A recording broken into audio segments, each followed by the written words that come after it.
नमस्कार, अस्सलाम वालेकुम। मैं अफसर हुसैन, गाजीपुर एक खोज चैनल से। आज अफजाल अंसारी जी का यहाँ समारोह था। इस कार्यक्रम में उपस्थित हुए थे Jakhania doctor Bhimrao Ambedkar inter college में। तो अभी आप यहाँ पर जो कार्यक्रम चल रहा है उसका भी हम लोग दिखाएंगे, आप आगे देखिएगा वीडियो में। Thank you. और जाति का गणना करा देंगे तो जिस जाति की जितनी संख्या है उसके हिसाब से उसको हिस्सा दे देंगे। बोले ये न्याय संगत है कि नहीं? जो पिछड़ी जातियों में दलित भाइयों ने उनके समूहों को इकट्ठा करके जाति के नाम पर जो संगठन चलाने वाले लोग हैं, इनसे पूछो, इनसे कहो कि आप अपने नेताओं से पूछो कि भारतीय जनता पार्टी के लिए वोट मांगने आए हो तो भारतीय जनता पार्टी से ऐलान कराओ कि अगर उनकी सत्ता रही तो वो जातिगत जनगणना करा देंगे और जाति के हिसाब से हिस्सा दे देंगे। कभी वो तैयार नहीं होते। ये हौसला, ये दिल और ये हिम्मत समाजवादी पार्टी के राष्ट्रीय अध्यक्ष माननीय अखिलेश यादव जी ने दिखाई और इस हिम्मत का साथ दिया है कांग्रेस पार्टी के राहुल गांधी ने और दोनों नौजवानों ने मिलकर ये तय कर दिया। भारतीय जनता पार्टी की सरकार नोट वोट के बैसाखी के सहारे से दिल्ली में बन गई, लेकिन देखो क्या हो रहा। आज कई दिन हो गया, 543 संसद के सदस्य चुने गए, एक भी संसद सदस्य को सांसद पद की शपथ नहीं दिलाई गई। और हड़बड़ी और जल्दबाजी ये है कि प्रधानमंत्री अपनी शपथ ले लिए, मंत्रिपरिषद का गठन करके मंत्रियों को शपथ दिला दी गई, लेकिन संविधान के अनुसार लोकसभा के अंदर खुद प्रधानमंत्री ने भी लोकसभा के सदस्य की और इनको स्पीकर का चुनाव होगा। कहा गया ठीक है। फिर खबर आ गई 18, 19, 20 भी कैंसिल। आपका बोला भाई तो 24 और 25 तारीख को आप लोग आइए। 24, 25 में शपथ दिलाई जाएगी और 26 तारीख को स्पीकर का चुनाव होगा। कहीं ना कहीं पानी भर रहा था ना, यहाँ तो दूसरा की सरकार बन गई। सरकार बन गई तो शपथ की बाबा आवाज सदन में। इस बार ऐसा मुठभेड़ होगा सदन के अंदर साथियों कि एक इतिहास बनेगा। उनकी संख्या अपने दम पर 240 और आपकी संख्या अपने दम पर इंडिया गठबंधन की 238। 1, 2, 3 का फर्क है। तो बोला मुठभेड़ हो जाए कि ना हो जाए। आए तो बैसाखी लगे हुए वहां, नीतीश कुमार की बैसाखी, ये कट्टर समाजवादी है। आचार्य नरेंद्र देव, जयप्रकाश नारायण और लोहिया का अनुयायी है। वो जो चंद्रबाबू नायडू वाली बैसाखी है उसका नीचे से भाषण बहुत चिकना भाषण है, वो पक्का वामपंथी है। कहां से इंटेलिजेंट मंत्रियों के साथ में नर मानव संघर्ष भरी कई थे। अब ये कब तक चलेगा? इतनी सकल दिया तो तब मुठभेड़ देने में इंडिया गठबंधन उसे उतरा जनता बना दे दिया। इस संविधान का लोग अपन सरकार का चला लोग मनमानी ना हो पाई जो किसानों के साथ हुई, जो अत्याचार लगातार देश की जनता के साथ होता रहा, जो देश की संपदाएं बेची जाती रही। दुर्भाग्य का विषय है देश की जनता को धोखा दिया जाता है कि हम तो विश्व गुरु बनने जा रहे हैं। और हमको शर्म आती है बताते हुए कि भारत जैसे विशाल देश में अपनी एक एयरलाइंस नहीं, एक एयरलाइंस नहीं। श्रीलंका इतना बड़ा निशान रखकर जाएगा, श्रीलंका के पास अपनी एयरलाइंस है, बांग्लादेश के पास अपनी एयरलाइंस है। जिस बांग्लादेश का जन्मदाता भारत है, 1971 में मुक्ति वाहिनी में श्रीमती इंदिरा गांधी जब प्रधानमंत्री थी तब बांग्लादेश का वजूद हुआ है। उस बांग्लादेश में अपनी एयरलाइंस है, पाकिस्तान एयरलाइंस है। हम विश्व गुरु हैं, हमने के पास एयरलाइंस देखिए कहा भैया रंगा रोहन सरकार बनी तब बेच दिले बने। किसको बेचा? टाटा को बेच दिया। आपने इस देश का कबाड़ा निकाल दिया।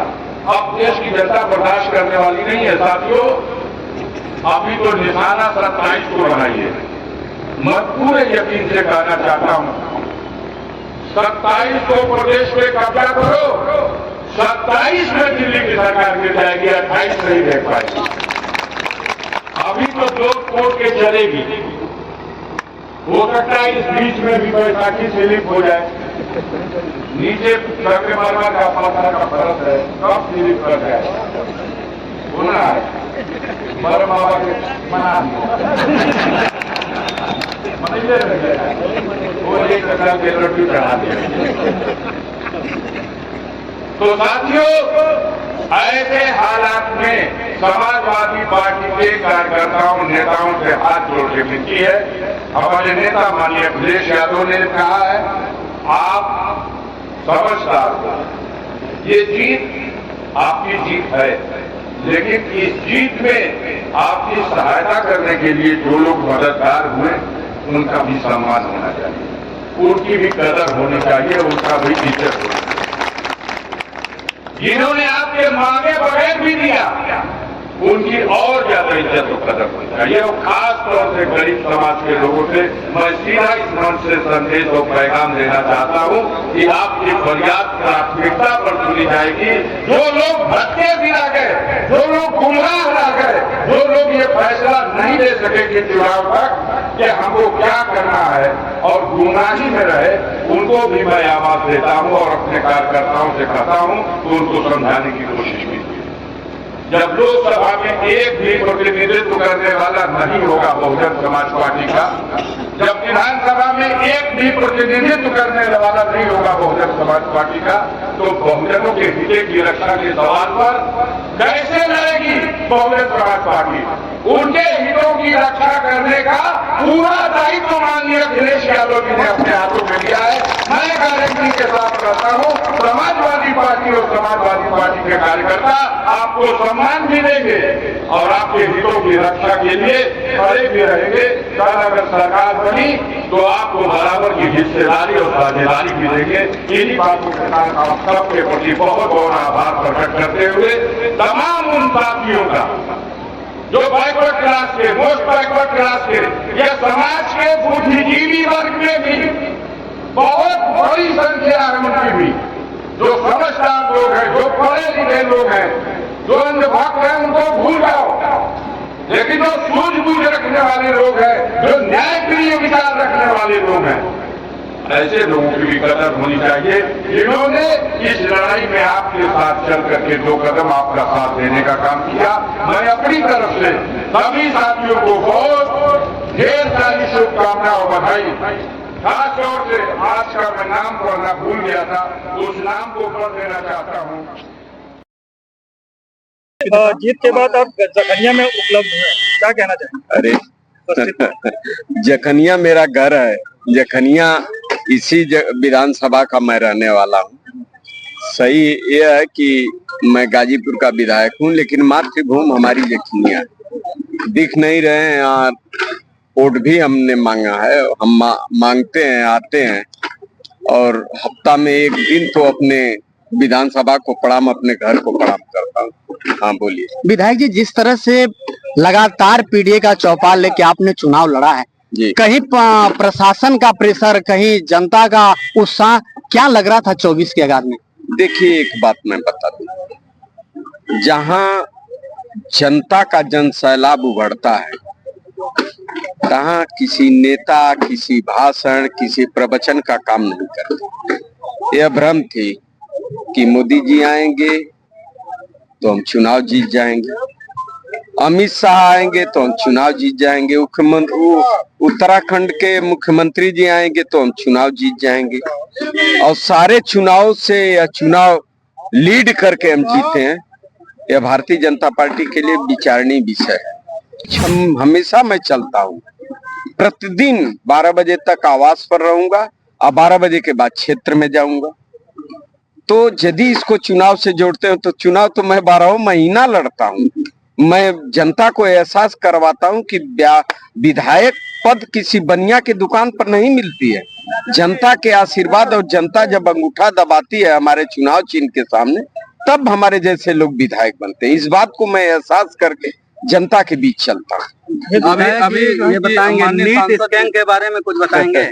इसमें बहुत पब्लिसिटी, इसका जवाब तो किसी भारतीय जनता पार्टी के लोगों से पूछते तो शर्म आनी चाहिए। अभी तक तो ये कह रहे थे शिक्षा मंत्री जी की हम लोगों का कोई गलती नहीं है, यहाँ कोई गलती नहीं है, लेकिन बाद में अब कर रहे हैं। एक बात बता दीजिए, जो चुनाव का रिजल्ट 14 तारीख को घोषित होने वाला था, क्या इस देश में परिस्थिति आ गई कि आप 4 तारीख को घोषित करें? इसका जवाब कौन देगा? और जो जवाब देने वाला आकर क्यों नहीं जवाब देता है? एक बार कहता है कि कोई लीकेज नहीं है, कोई कुछ नहीं है। शर्म आनी चाहिए केंद्र और प्रदेश की सरकारों को। जिस प्रदेश में चुनाव हो रहा है सारे पर्चे लीक हो जा रहे हैं, आखिर में इसके पीछे क्या कारण है? सारे अपराध से मुक्त यह सरकार बनाते हैं और बात करते हैं बच्चों के भविष्य के साथ भयानक मजाक करते हैं। बहुत गंदी बात है, यह बहुत गंदी बात है। लेकिन सरकार किसी की भी हो, लेकिन यह गंदी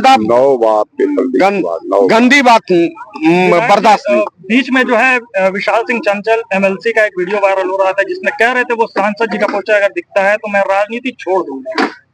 किसका पोस्टर? के बाद जो कार्य किए हैं सांसद जी, अगर कहीं पोस्टर दिख देगा तो मैं राजनीति छोड़ दूंगा। अब भाई उनको छोड़ना है, वो बड़े भाई हैं। हम लोग एक विधानसभा से निर्वाचित है, वो जिला भर से निर्वाचित है। बड़े भाई उनका विचार था, छोड़े न छोड़े उनसे आप पूछिए।